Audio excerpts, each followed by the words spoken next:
You're talking about Christmas Can Cure. We've been talking about it for the weeks, leading up to this big event. We're so excited for it to be here. If you're unaware of what it is, it's this family back in New England. They started this program, Christmas Can Cure, and they bring in 2 war veteran families of soldiers who have been wounded in Iraq, and they simulate an incredible Christmas for them. So they're doing that here for 2 families in Park City, Utah, and they're teaming up with a whole bunch of different people. One of those, Chris Waddell, he's going to be there, and he's going to be skiing actually with them. When is it? Skiing with them on the 21st. So I believe that's 21st. the Monday. Okay. Which will be great. It's interesting because these are 2 families from Utah. One's from Utah, one's from Nevada. One's from, right, exactly. Good. And so it's going to be interesting because I don't think that they've skied much, or they haven't skied since. So it's to me, skiing's been such a great sport and such a great way to broaden my horizons. So it'd be nice to be able to share that a little bit with them. Well, let's talk about why you got into the program, and also, I mean, you have a great respect and love for these veterans, and also for the medicine that has come about, and helping them and helping you as well. Yeah, the interesting part about the veterans, I've said it oftentimes, is that I have to be thankful for so many of the veterans, because there wouldn't really be Paralympic sport. I mean, there might not be Paralympic sport. It started in '48 in Stoke Mandeville after World War II. At that point, paraplegics, 80% of paraplegics didn't live longer than 3 years, and I'm sure that there were medical advances as well, but part of it was that they started a program where they started physical activity, so you're not just lying in bed, and physical activity helps physically, but it helps mentally, emotionally, et cetera, et cetera. And so yeah, I look at that. I look at some of the rehabilitation. The skiing really was a result of guys coming back from Vietnam. It was part of their rehabilitation, and so it's really cool to see these guys and see a next generation, because who knows what they're going to do for some of the disabled sport. Which is something you really don't think about a lot of times. At least when we, started talking, I went, gosh, that's so true. It's so true that it's helping you, but it's also coming from these war veterans and for what they've done and whatnot. It's a strange thing, I mean, it's really strange just to see. I mean, because obviously there's a need for it, right? And you get a big group of people who affect a big change. But then it's generational as well. So those people who went before, the people I look at, the guy who developed my monoski was in Vietnam. And so I didn't miss a ski season. Really? And so these guys, they're coming back from war, and they can go right back into something that gives them a really fulfilling life, which really ultimately is what it comes down to. Well, and Chris, I mean, for you as well, you've shocked people all around the world with everything you've done. I mean, we've had Chris on the show multiple times, but you're an incredible Paralympic skier.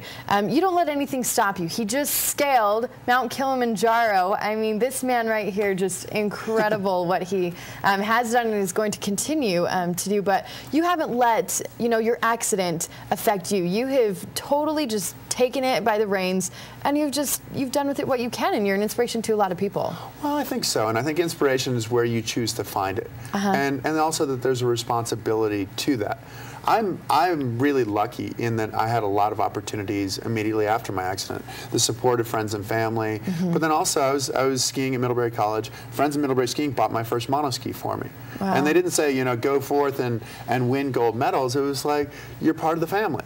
Yep. And that to me was as much a part of it.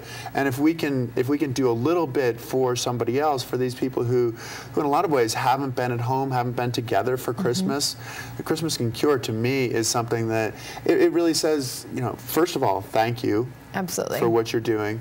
And can we try to help you a little bit, and can we try to give you a little bit of a start on something that will make your life more fulfilling? And so you will be skiing with the families. Yes. Anything you guys are going to try and accomplish, or are you just going to get out there and have a good time? Well, I think we're just going to have a good time. And obviously, we're doing it in conjunction with the National Ability Center.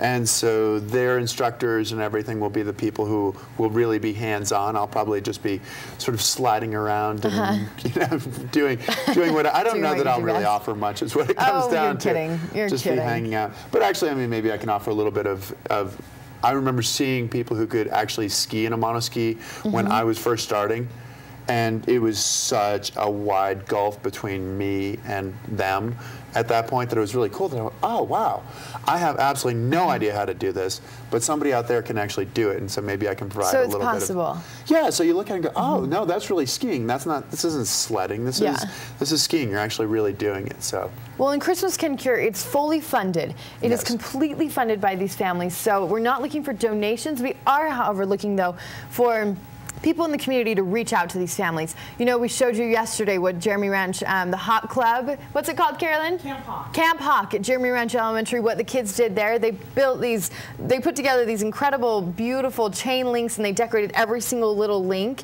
they're giving to the families. We're looking for ornaments to decorate their tree, letters of love and appreciation and Merry Christmas, welcome to Park City, anything like that that you can give. And you can also head out with the families and you can be a part of a couple of the events. You can go on.